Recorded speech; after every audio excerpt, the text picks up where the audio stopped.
El vuelo triunfal de Yuri Gagarin no solo abrió una nueva era para la humanidad, sino que también dio inicio a una grandiosa carrera espacial entre las dos superpotencias mundiales, la Unión Soviética y Estados Unidos. Duró más de 40 años y dio un poderoso impulso al desarrollo de la industria espacial en general. Entre los logros soviéticos están el primer satélite artificial de la Tierra, el primer vuelo humano al espacio, la primera mujer cosmonauta y la primera caminata espacial. Los estadounidenses, por su parte, pueden presumir del programa Apolo, en el que aterrizaron en la Luna. Cuando se habla de la historia de la exploración espacial, normalmente se recuerdan los logros más destacados. O, por el contrario, las tragedias, que tampoco fueron pocas. Hoy quiero corregir una injusticia y contarles sobre los cosmonautas soviéticos, esos conquistadores del espacio de a pie. Sus vidas, su entrenamiento, sus problemas y alegrías. Porque fueron precisamente estas personas quienes abrieron el camino al espacio para toda la humanidad. Me llamo Semyon y declaro inaugurada la sección ¿Cómo vivían? Comenzamos.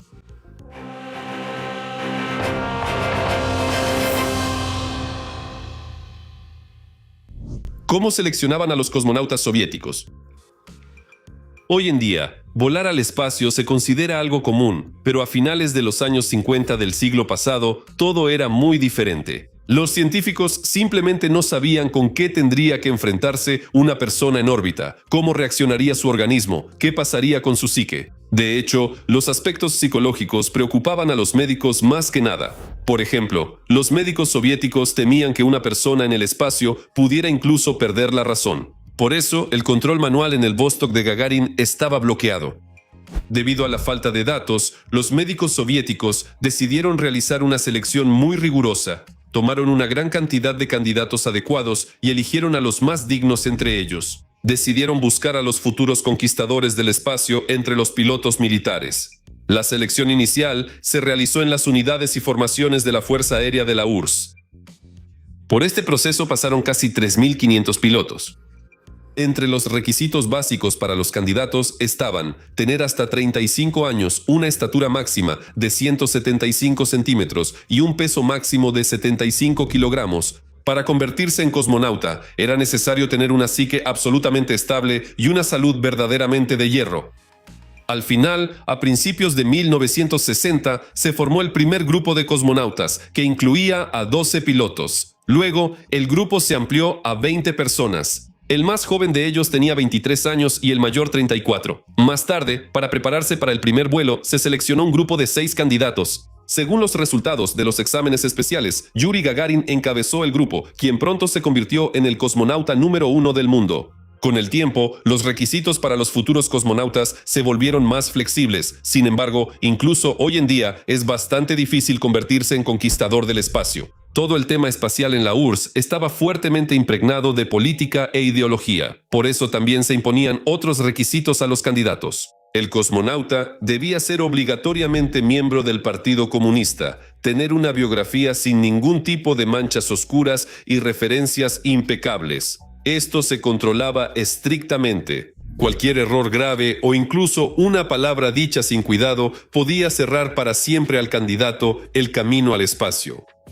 Había otros matices. La Unión Soviética era un estado multinacional donde existía una jerarquía no oficial entre las repúblicas. Por eso, la gran mayoría de los cosmonautas soviéticos provenían de Rusia, Ucrania y Bielorrusia. A los judíos en general no los aceptaban como cosmonautas. La única excepción fue Boris Bolinov, cuya madre era judía, pero en su pasaporte figuraba como ruso. ¿Cómo se entrenaban los cosmonautas soviéticos? La preparación de los cosmonautas soviéticos era sumamente intensa.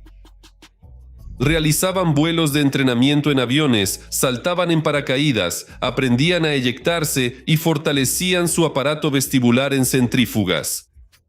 En la cámara de aislamiento les enseñaban a lidiar con el aislamiento y en la cámara de presión simulaban los cambios de presión a diferentes alturas.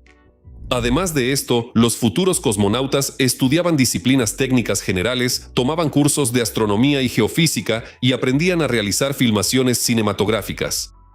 La realidad de los entrenamientos era el estudio minucioso de la nave espacial en la que iban a volar. Los candidatos no solo se familiarizaban con el funcionamiento de sus sistemas, sino que también simulaban diversas situaciones de emergencia que podían ocurrir durante el vuelo. Se dedicaba mucho tiempo al estudio del traje espacial y a la habilidad de trabajar en él. Antes del vuelo, los candidatos presentaban exámenes sobre el material aprendido, y sin aprobarlos no se les permitía volar. ¿Dónde vivían los cosmonautas soviéticos?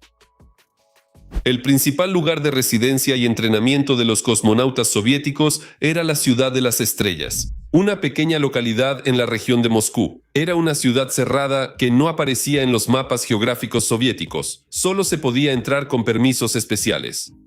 Su parte principal era el centro de entrenamiento de cosmonautas, donde los futuros conquistadores del universo se preparaban para sus misiones. En la Ciudad de las Estrellas había un complejo residencial donde vivían los especialistas que atendían el centro de entrenamiento de cosmonautas, así como los cosmonautas y sus familias. En la época soviética intentaban convertir la ciudad en una verdadera vitrina del socialismo. Aquí a menudo traían delegaciones extranjeras, por eso el abastecimiento en la Ciudad de las Estrellas era de la más alta categoría. En la ciudad reinaba una limpieza ejemplar y se prestaba mucha atención al embellecimiento. En los años 60, aquí se inauguró la Avenida de los Conquistadores del Espacio con mosaicos y un pilón, y en los años 70 se creó un lago artificial con una zona de descanso. Sin embargo, el estatus VIP también les causaba ciertas molestias a los habitantes de la Ciudad de las Estrellas. Por ejemplo, a las amas de casa se les prohibía secar la ropa en los patios y balcones para no arruinar la apariencia de la localidad. ¿Cuánto ganaban los cosmonautas soviéticos? Los cosmonautas soviéticos ganaban bastante bien, de 300 a 600 rublos al mes. Esto considerando que el salario de un ingeniero en la URSS era de aproximadamente 100 a 120 rublos. Además, los cosmonautas recibían importantes bonificaciones por sus vuelos. Por ejemplo, a Gagarin le pagaron 15.000 rublos por su vuelo. A Leonov le dieron 5.000 rublos por realizar una caminata espacial. La misma cantidad recibió Georgi Grechko por 30 días de vuelo en el Soyuz 17. A esto se pueden añadir numerosos beneficios. La antigüedad, que para los cosmonautas contaba como 3 años por cada uno, igual que para los militares en los lugares más difíciles. A los cosmonautas les daban automóviles, departamentos, muebles, electrodomésticos, ropa y pases para los mejores sanatorios del país. Por ejemplo, a Gagarin le dieron un Volga por su vuelo y después de eso se convirtió en una buena tradición. Cada cosmonauta, después de su primer vuelo, recibía un automóvil para uso personal. ¿Creían en Dios los cosmonautas soviéticos? En la Unión Soviética, la religión estaba prácticamente prohibida y definitivamente se consideraba incompatible con el orgulloso título de cosmonauta soviético. Estuve en el espacio, pero no vi a Dios, dijo Yuri Gagarin después de su histórico vuelo. También habló de manera bastante crítica sobre la religión en su libro Camino al Espacio. Sin embargo, según los recuerdos de muchas personas que conocieron de cerca a Gagarin, el primer cosmonauta era un creyente oculto que simplemente no podía hacer públicos sus verdaderos puntos de vista sobre este tema. Y otro cosmonauta famoso, Georgi Grechko, se volvió creyente durante la guerra. Tenía solo 10 años cuando la Alemania nazi invadió la Unión Soviética, pero los recuerdos de los horrores de la guerra lo llevaron a Dios. Es cierto que el cosmonauta tuvo que ocultar sus creencias hasta la caída del sistema soviético.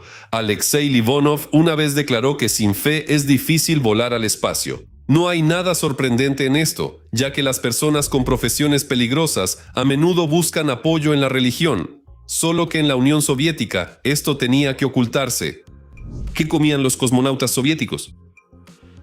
Gagarin estuvo en el espacio solo 108 minutos, así que perfectamente pudo prescindir del almuerzo. Sin embargo, una de sus tareas era comprobar la posibilidad de comer en órbita. El refrigerio del primer cosmonauta incluía puré de hacedera, paté, jugo y salsa de chocolate. Todo esto estaba en tubos especiales, que resultaron ser bastante cómodos para las condiciones de ingravidez. Gagarin también bebía agua de un recipiente con boquilla. Cuando se obtuvo una respuesta positiva a la pregunta fundamental de si era posible comer en la ingravidez, los especialistas comenzaron a ampliar el menú de los conquistadores del espacio. La tarea parecía complicada. Era necesario averiguar cómo se comportan los alimentos en condiciones no estándar, qué consistencia elegir y de qué había que prescindir por completo. Comenzaron los experimentos con diferentes platillos. Afortunadamente, la cocina de los distintos pueblos de la URSS ofrecía una amplia variedad. Las novedades eran probadas por los propios cosmonautas durante los entrenamientos en el avión Tu-104A, donde se creaban condiciones de ingravidez. Se hizo evidente que tendrían que abstenerse de los sándwiches, pasteles y otros alimentos similares.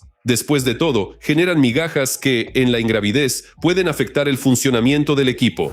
El pan comenzó a producirse en forma de mini barras, cada una con un peso de 9 gramos, así se podía tragar entera, sin necesidad de morderla. El menú espacial se elaboraba teniendo en cuenta las calorías necesarias y dependía de la situación específica. Los científicos calcularon y llegaron a la conclusión de que en el espacio una persona necesita en promedio 2.800 kilocalorías al día, 100 gramos de proteína, 118 gramos de grasa y 308 gramos de carbohidratos. Solo queda agregar que los cosmonautas y astronautas modernos casi no usan comida en tubos. Fue reemplazada por alimentos liofilizados. Solo basta con agregar agua para prepararse una comida deliciosa. ¿Qué fue de los cosmonautas soviéticos más famosos? El destino de los primeros cosmonautas soviéticos fue diferente para cada uno. Algunos vivieron hasta una edad avanzada, mientras que otros fallecieron mucho antes de lo esperado.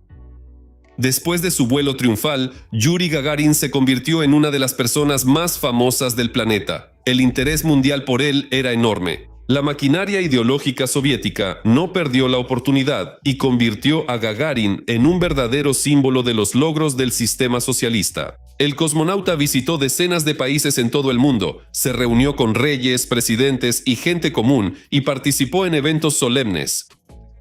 A Gagarin no le gustaba mucho esa vida, él quería volar pero ya no lo dejaron ir al espacio.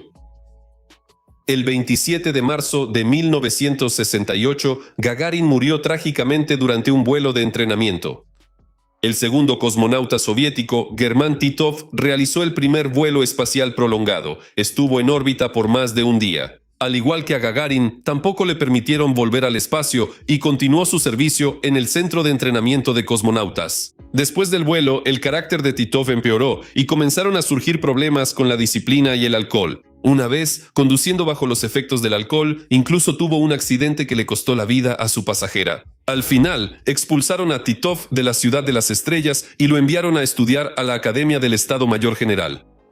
Valentina Tereshkova se convirtió en la primera mujer cosmonauta del mundo. Después del vuelo, se dedicó al trabajo social y viajó mucho por el mundo. En 1966, ella se convirtió en diputada del Soviet Supremo de la URSS y permaneció allí hasta 1989. En 1963, Tereshkova se casó con otro cosmonauta, Adrian Nikolaev.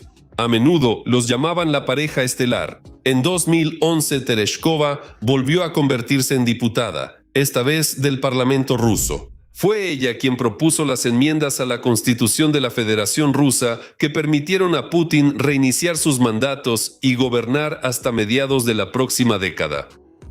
Por apoyar la agresión contra Ucrania, Tereshkova fue sancionada por Estados Unidos y la Unión Europea. Y después de la derrota de Rusia, a ella, como a muchos otros personajes rusos, le espera un justo tribunal internacional. Alexei Leonov realizó la primera caminata espacial en 1965. Después participó en el famoso programa Soyuz Apolo, cuando por primera vez se realizó el acoplamiento de una nave soviética y una estadounidense. Leonov trabajó más de 20 años en el Centro de Entrenamiento de Cosmonautas, participó activamente en actividades públicas, se interesaba por la pintura y dibujaba sobre temas espaciales. Sus obras fueron ampliamente exhibidas. Leonov falleció en 2019 a la edad de 80 años, 5 лет. En lugar de una conclusión, la euforia de los primeros años pasó rápidamente, y ya para mediados de los años 70, los vuelos espaciales se convirtieron en una rutina aburrida. Por diversas razones, la conquista del universo no se logró, por lo que el interés por la cosmonáutica desapareció bastante rápido.